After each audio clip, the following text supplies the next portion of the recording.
Now we're going to move on to the French Revolution. Now, economic reasons were the catalyst for the French Revolution.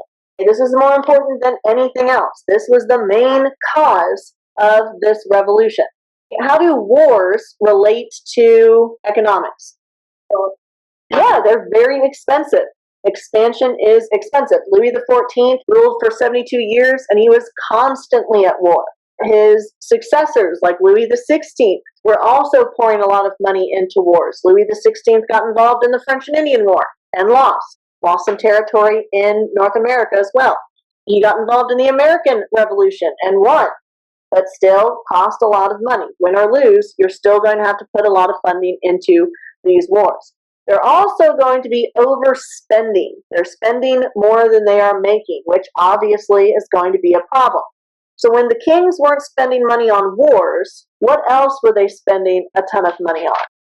Infrastructure. Do you have any specific examples? Louis XIV built the Palace of Versailles. That cost a lot of money. All right, so now we're going to move over to the outline that I've provided y'all with on Schoology. So the social makeup of France, the French social hierarchy, was made up of 3 estates, and this is known as the Ancient Regime. This is prior to the French Revolution. We have the first estate, second estate, and third estate. Who made up the first estate? No, not the king. The king is not a part of the estate.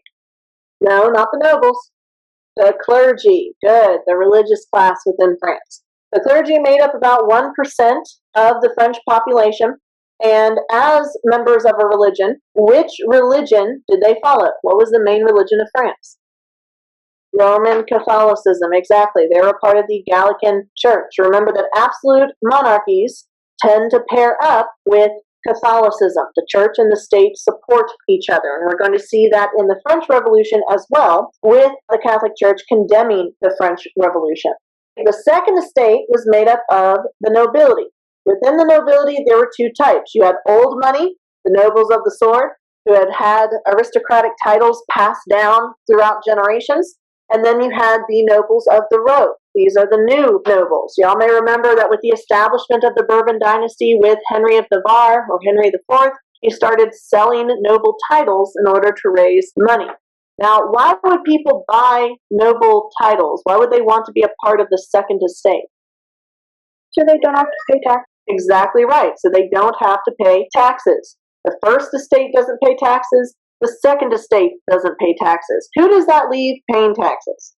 The third estate, which made up 95% of the population, but they held the least amount of wealth. Now, within the third estate, it wasn't completely made up of peasants. You also have the bourgeoisie, the middle class, the merchants, artisans, lawyers, doctors, and what have you. But if they could, they would buy their way out of the third estate and into the second, so they didn't have to pay taxes, which meant that the brunt of taxation fell upon the peasants, the people in society with the least amount of money. Now, serfdom ended in Western Europe 100 years prior to the end of serfdom in Russia. So these are free peasants, but they're still going to have very few rights and very few resources. So feudalism is still a very big part of the ancient regime. Some other issues that are going to be brought up by the revolution include infringement on natural rights. For instance, the king, under the lettre de cachet, or the sign or seal of the king, was allowed to imprison whoever he wanted. Did he have to have an official charge or give them a trial? No, he could just imprison whoever he wanted. So the suspension of habeas corpus. That clearly is going to infringe on which of the natural rights? Life, liberty, or property? If a king can throw you in jail for no reason, liberty, exactly right. So that's going to be an issue for reform. The absolute monarchy of France reached its peak under Louis XIV. Remember that he was the Sun King. He spent a lot of money on wars, and he was royally extravagant. He was the ultimate example of absolutism. Are his successors, like Louis XV and XVI, going to be as strong as him? No. And we know that absolute monarchs are constantly in a power struggle with the nobles. And so the absolute monarchy is going to start losing power. And they start losing power through the legislative and judicial branches of France. The judicial branch of France was known as the Parliament of Paris. Note how it's spelled differently from Parliament, like in Britain. In Britain, the Parliament is the legislative branch. In France, Parliament is the judicial branch. This is the highest court in France. They're going to rule that the legislative branch of France, the Estates General, is the branch of government that is allowed to raise new taxes. So if you want to make money for the government, you can do that through taxes, tribute, or trade. And the Parliament of Paris said the king can't do that. That the legislative branch, the Estates General, is the only one that can do that. Now, Louis XIV, obviously, was not restricted in such ways. He could raise taxes all he wanted. But Louis XVI is not going to be able to raise taxes by himself. So he's going to have to call the Estates General. This Estates General had not been called since 1614, because Louis XIV was not going to allow that. Louis XV still had enough absolute power to not allow it. Louis XVI is not going to be that powerful, because the main cause of the French Revolution was finances. They didn't have enough money. So Louis XVI needed to raise taxes. He couldn't do it by himself, so in 1789, he is going to call the Estates General. This is going to be a huge blow to the absolute monarchy, because he is admitting that he needs the consent of the nation in order to raise taxes. So the Estates General is going to meet. It's going to be the first, second, and third estate. And the third estate is going to say, hey, excuse me, I know the government needs more money, but if we could maybe distribute the taxation to be less on the third estate and maybe tax people who have money. But the traditional format of voting in the Estates General wasn't based on population. If it were based on population, who would get the most votes? Which estate is the largest? Good, the third estate. But that's not how it went down. Instead, each estate got a single vote. So the third estate is going to say, hey, let's raise taxes on the nobles and clergy. How is the first estate going to vote? Do they vote yay or nay on paying taxes? They vote nay. What about the second estate? Do they vote yay or nay on raising taxes on themselves? They vote no. So it's the first and second estate, that's 2 votes, versus the third estate, that's 1 vote. So that is going to tick off the third estate. Now, why did Louis XVI need to raise taxes in the first place? Because the government was near collapse when it came to its finances. Because of the extravagant spending of Louis XIV and the spending on the 7 Years' War and the American Revolution, Louis XVI has to make money. And he can't raise taxes without the consent of the Estates General. That's going to lead to the third estate staging a revolution, where they want to shift the government from being an absolute monarchy to being a constitutional monarchy. And the reason that they're going to have the power to be able to do this is because they make up the majority of the French population. And the peasants are having a really bad time. They're having a bad time because there's widespread famine throughout France. Bread prices are going to skyrocket. The reason for this is there was a harsh winter and there were bad harvests of crops. So if we look at the idea of supply and demand, how high is the demand for food? Pretty high. It's just one of those things that you kind of need to live. But the supply of that food is low. So low supply, high demand means high prices. And do peasants eat a lot of bread? Yes. It's 3/4 of their diets. So they're going to say, let's get this bread, but there's no bread to be got. And so the prices have gotten too high. They even start mixing their wheat and grains with sawdust to try and make the bread last longer. Now, there is going to be propaganda against Marie Antoinette saying that when told about the starving peasants, she's told, oh, they can't afford bread, let them eat cake. That actually didn't happen. That was just anti-monarch propaganda against the Bourbon dynasty. They were just spreading that around as a rumor in order to get people to not like the monarchy, and it worked. So as a summary of this document, the nobles refused to give up any of their privileges, and the burden of taxation was mostly on the oppressed peasantry. France became bankrupt, and you had a harsh winter with bad harvests that led to mass starvation. All of those factors are going to lead to the end of the absolute monarchy in France. This is the official motto of the French Revolution: liberty, equality, and fraternity. So that lays out their ideals, the Enlightenment ideals of natural rights, the equality within society, and representative government.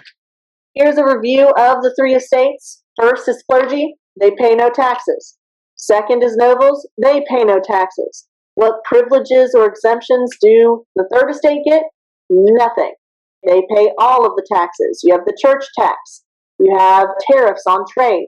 You have the corvée, which is forced labor. The poll tax, the income tax, the salt tax, the land tax.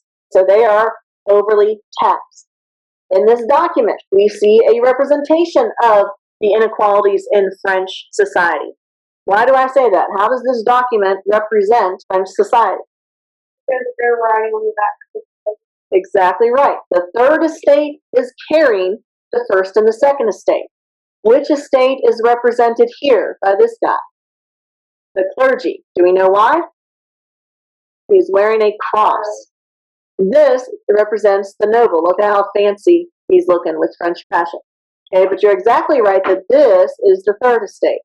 So if you were to give a content statement on this document, you would say, this document represents the political and social hierarchy of French society, where the third estate bore the weight of taxation, whereas the first and second estate maintained numerous privileges. And then that's going to lead to an eventual rising up by the third estate.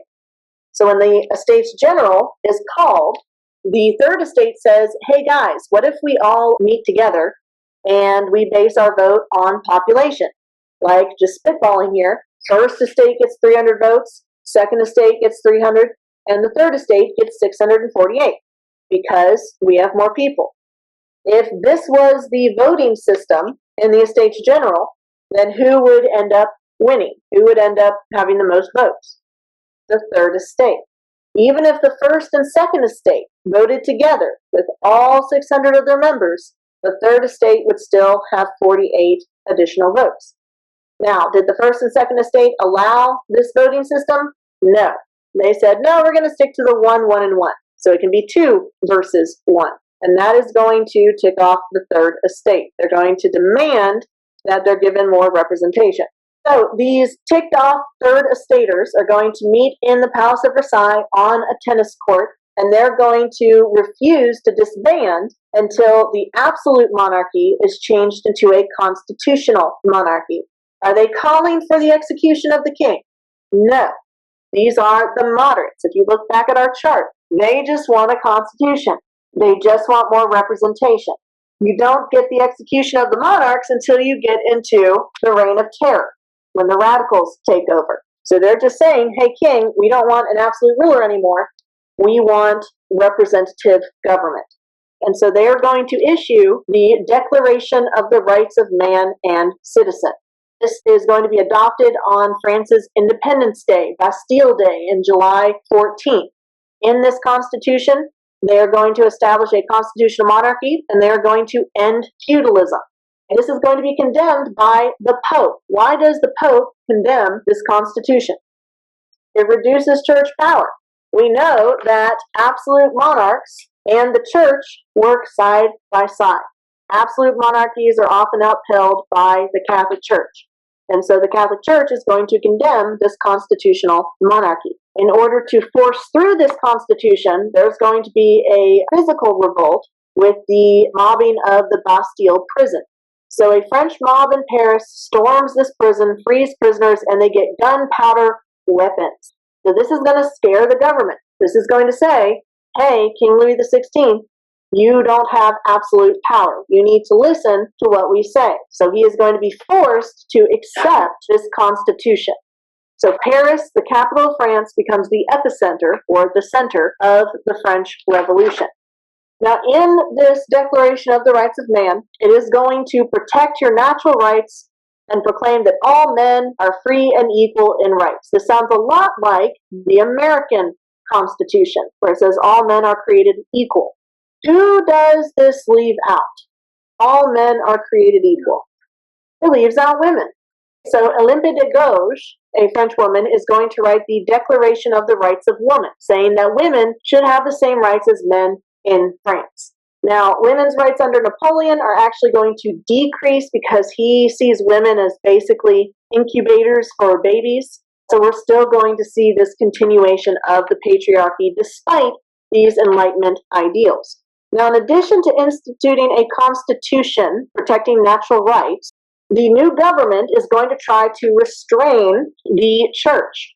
They issue the civil constitution of the clergy. This is basically saying the church does not have as much power, and the church is subject to state laws. Within this, they're also going to start taking church land, similar to what Henry VIII did when he broke off from the Catholic Church. So the new government starts taking church land. The church is not going to like this. So again, the Pope condemns the revolution, which pits the church, the Catholic Church, against the revolution. And you don't want to have to fight up against the Catholic Church because they have a lot of power. And they particularly don't like having their land taken away and having to swear oaths of loyalty to the new French government.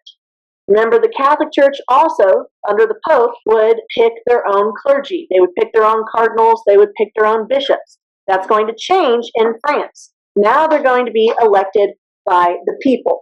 So the king is going to be unhappy because he's losing power as an absolute monarch, and the Catholic Church is going to be unhappy because they are also losing power in this representative government. Now, eventually, the moderates are going to lose power, and we see the radicals take power. That's going to lead to the reign of terror, and a lot of people, including the king and queen, losing their head, quite literally. Remember that in the stages of revolution, stage one is the people are unsatisfied with the government. That's where we got the tennis court oath with the third estate. Then they moved into the moderates gaining power with the passage of the Declaration of the Rights of Man and Citizen, which changed the government from an absolute monarchy into a constitutional monarchy. But then the radicals took over, the Jacobins, who said, we don't need an absolute or a constitutional monarchy. And so they take power and execute the king and the queen for the crime of treason, which they define treason as, they tried to flee the country because they were in fear for their lives, legitimately. So once the king and the queen are executed, Maximilien Robespierre takes power and establishes the Committee of Public Safety, which ironically ends up killing a lot of people, as it is a spy network meant to root out opposition to the French Republic.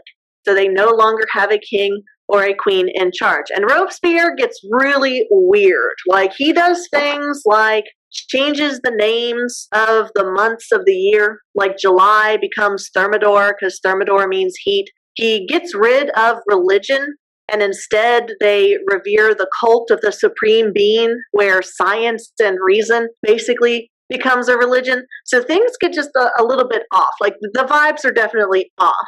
And eventually people are going to get tired of living under the Jacobin Republic, particularly since they can't seem to get enough of cutting people's heads off. Now, granted, at this point in time, executions were a big public spectacle. It was basically their football games of the era. You'd bring the kids out, you put them on your shoulders, you'd buy some popcorn from a vendor, maybe try to catch a head that goes into the crowd. So it's kind of like a popular thing to do, right? They're like R ratings or whatever. They're like, maybe don't bring someone under age of 13. They're like, nah, this is life. But the sheer number of executions is kind of going to put a damper on the whole, fun aspect of it, I guess. Like, here you see, they put the head of someone they've beheaded on a pike so they can display it to the crowd. There's a guy with a bucket to collect the blood that comes gushing out of the neck. So it's just like, oh, wow, they did things differently back then. But the guillotine was actually seen as a more humane way of executing people because it eliminated human error.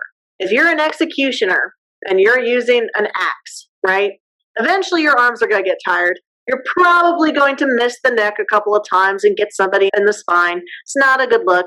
And because it's such a difficult job, you're probably drunk most of the time. And so being at the end of the line, at the end of the day, for the executioner to behead is probably not going to be a fun ordeal for you. So Dr. Joseph Guillotine creates this machine that eliminates human error. You can drag the blade up to the top of the machine using a rope, and then you let gravity do the work for you. So it's guaranteed to land where it's supposed to land every single time. In addition to executing a lot of people, the Committee of Public Safety is going to get a lot of criticism from other countries in Europe after they execute the king, because the other countries in Europe have kings, and kings typically take it personally when other kings are executed by their governments. And so other countries in Europe are going to look at what's going on in France and they're going to say, yeah, we definitely don't want that happening here. So we're going to try to defeat France. So they want to maintain a balance of power that ends with them keeping their heads rather than losing them. As a result, the committee is going to have to raise a military. They use conscription, the levée en masse, requiring all men ages 18 to 40 to fight for the Republic. Now, this war is a total war because it's not just the soldiers who are contributing to the war front. You also have people on the home front contributing to the war. Women helped with the war. They made tents and clothing. They served in hospitals. Children had jobs in the war. Old men were supposed to go to public squares to raise morale and talk about how great the Republic was and how awful the monarchy was. So it wasn't just men between the ages of 18 and 40 who were involved in the war. They also involved every aspect of society. Unfortunately for Robespierre, this is not going to be enough for him to continue to rule. Eventually, people get tired of the Committee of Public Safety. They get tired of all the guillotining, and the National Convention of France is going to overthrow him in July 1794. Now, this overthrow of Robespierre is known as the Thermidorian reaction because it happened in July, which was named Thermidor under Robespierre's control. And so the National Convention takes over the government and they execute Robespierre. Who wants to guess how they executed him? Did they shoot him, hang him? They guillotined him. They cut off his head. So irony is alive and well. So once Robespierre's out of the way, they're like, okay, we don't want a monarch. We don't want a crazy person. How do we rule France? So they say, well, instead of just one person ruling France, why don't we have a bunch of people rule France? Why don't we have an oligarchy? This is the conservative reaction to the radical Republic of France. They establish a directory. Now, an oligarchy is a group of people who hold authority rather than just one individual holding absolute power. So they're going to have multiple directors running the government. This is the government that's going to behead Robespierre. They're going to expand and reform education. They're going to help cement the abolition of feudalism by prohibiting primogeniture. What is primogeniture again? It's where the first son inherits everything. So primogeniture shores up feudalism. They did not want to go back to feudalism, and so they got rid of primogeniture. Now, the issue with this oligarchy is that not everybody wants to share power. There's going to be one director in the directory who wants to take over. And who might that be? Napoleon. Good. Napoleon Bonaparte. He is going to lead a military coup against the directory because he is a military general. He kind of has a reputation for being a fairly okay one, right? So he leads a successful coup against the directory. And by 1804, he has crowned himself emperor. So they've gone from an absolute monarchy to a constitutional monarchy to a republic, and then basically back to absolute control. But he is going to be an enlightened despot, like we saw under Catherine the Great. So he's going to pick and choose which parts of the Enlightenment that he wants to institute. Is he going to allow for a true democracy? No, because he's a despot.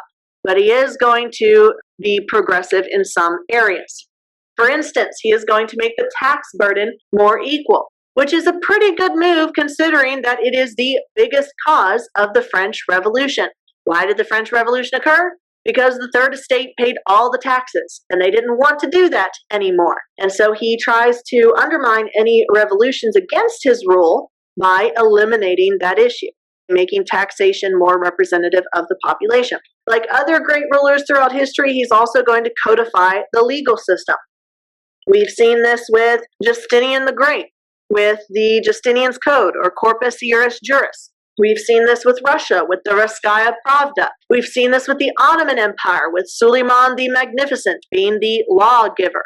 So like those other great rulers, he is going to codify the legal system. And this legal system is going to be great for dudes. but it's not going to be so great for women. Remember that during the French Revolution, women had seen an increase in their rights with Olympe de Gouges writing the Declaration of the Rights of Women, but we're going to see women's rights take some steps backwards under Napoleon. He basically sees women as machines for producing children or citizens for the state.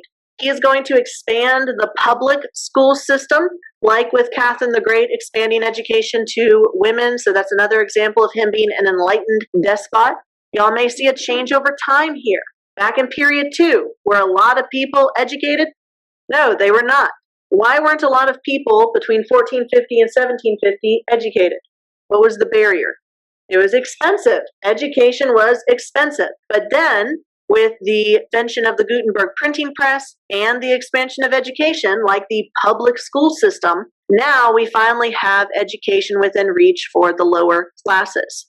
He's also going to fund some archaeological expeditions. They're really fun topics, like he goes into Egypt, but we don't have time to cover that in our curriculum because this isn't European history. He's going to implement a meritocracy in the military, similar to the table of ranks under Peter the Great, through the French Legion of Honor. So some more examples of Enlightenment ideals. He's also going to make France Catholic again. Remember, the Catholic Church was an enemy of the revolution. So the Committee of Public Safety, Robespierre, didn't like the Catholics. Napoleon needs the Catholic Church to help shore up his power as an absolute ruler, as an enlightened despot. So he needs to get the church on his side. He does this, like a politique, by making peace with the Pope in the Concordat of 1801. And we're going to talk about that later in the slides. So when it came to women's rights, he was not very progressive. He's going to give men more power in society over women. So this is going to be a big step back for women and a reinforcement of the patriarchy. When it comes to the reconciliation with the Catholic Church, he is going to compromise with them in order to use them to shore up his power. He is going to make Catholicism the official religion of France once again. However, he gets something out of it.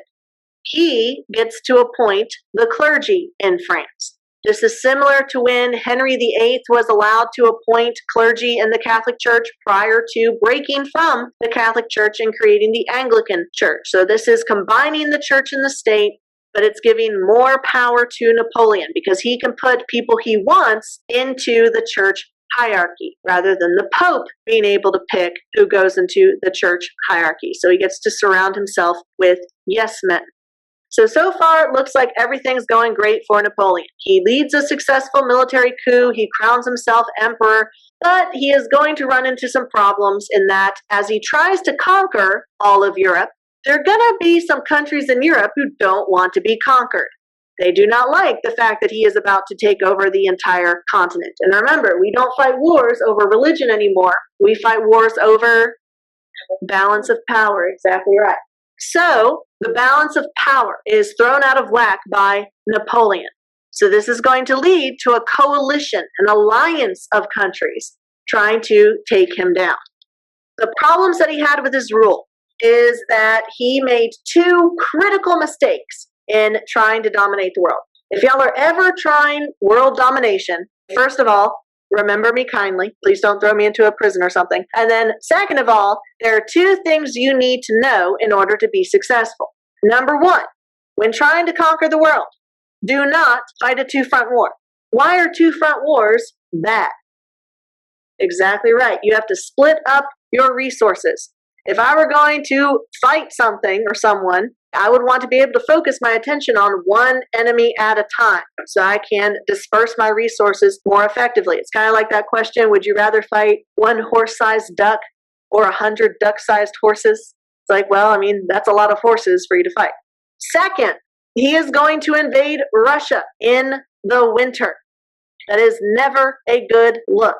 Those two factors are going to be instrumental in the fall of Napoleon's empire.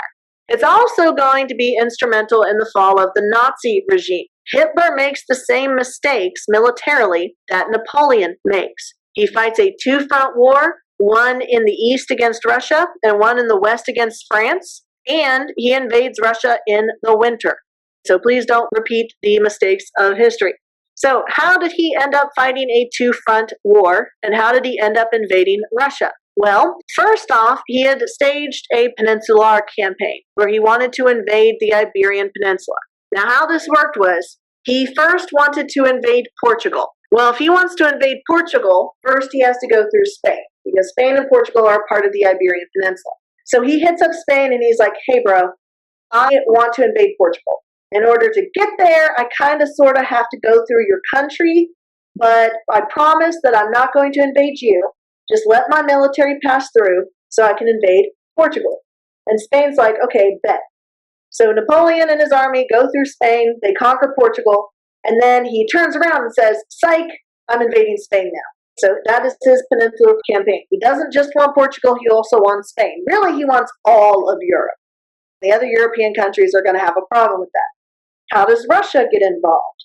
Well, at the same time he's fighting his peninsular campaign, he had issued the continental system, which was his demand that no one in Europe, no one on the mainland, trade with Britain.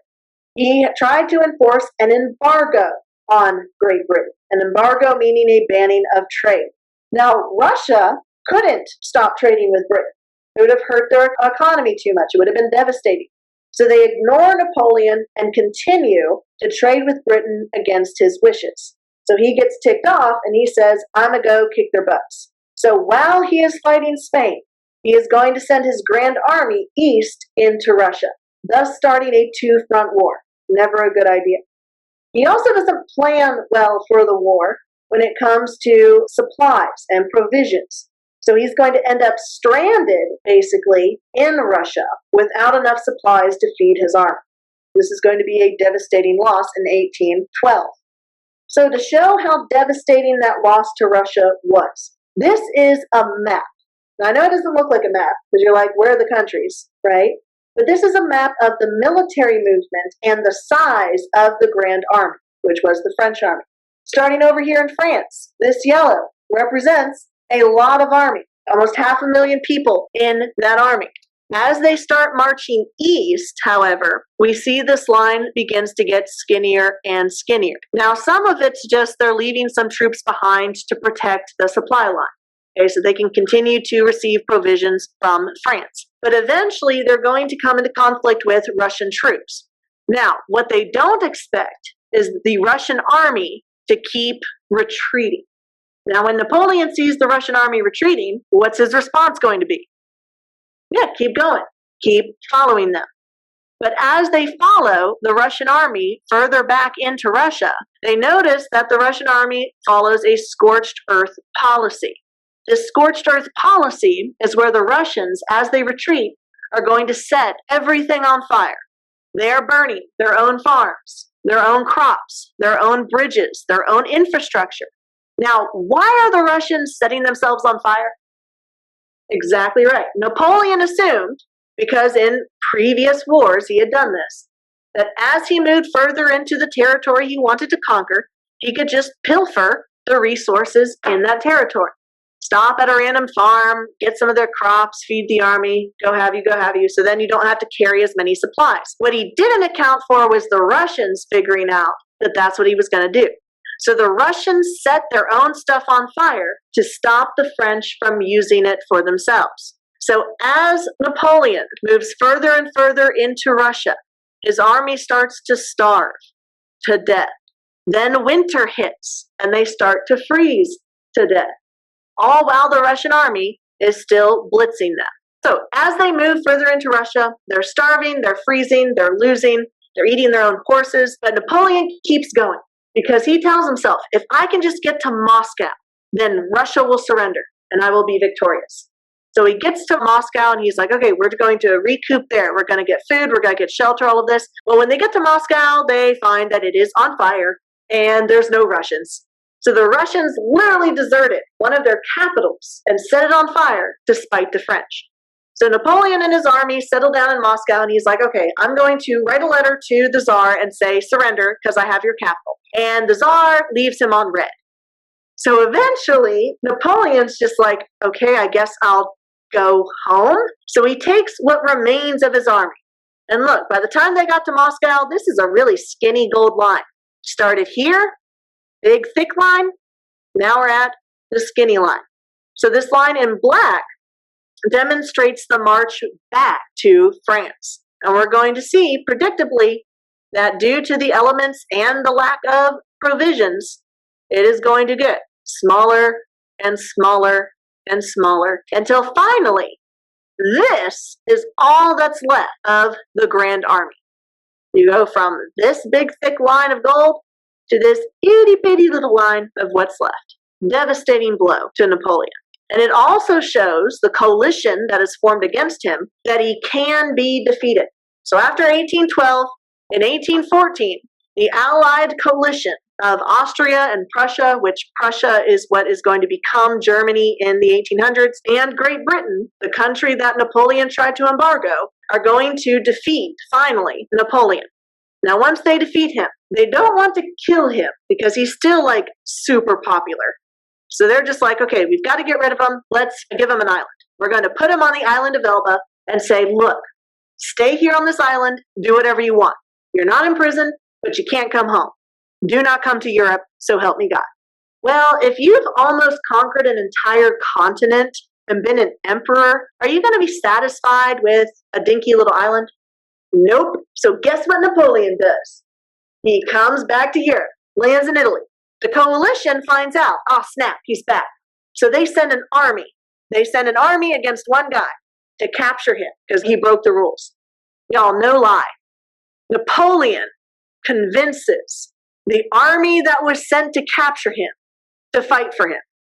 And he marches that army back to France and he wages war for 100 days. No lie, he took the army that was supposed to capture him and used it against the coalition.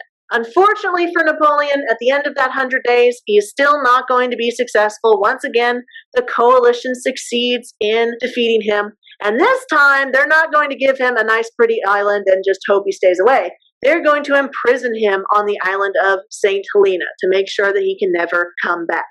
So the French Revolution is officially over. They went from the Bourbon dynasty to a constitutional monarchy to a republic to an empire, and now in 1814, they're going to go back to being an absolute monarchy. But to restore the Bourbon dynasty, can they put Louis XVI back on the throne? No, they can't. Why? He did, y'all. They executed him. Robespierre and the Jacobins executed him and Marie Antoinette. Well, Louis XVI had sons, but his sons died in prison. So Louis XVII, his son, died. The only Bourbon left is Louis XVI's brother. Guess what royal name he's going to take when he becomes king? It starts with L and ends with Louis. Louis XVIII. Because remember, this isn't their birth name. This is their royal name. They can take whatever name they want. It can be the same name they were given when they were born, or they can pick their own. So Louis XVI beheaded. Louis XVII died as a child. So Louis XVI's brother, Louis XVIII, becomes the King of France. The Bourbon dynasty is restored to France.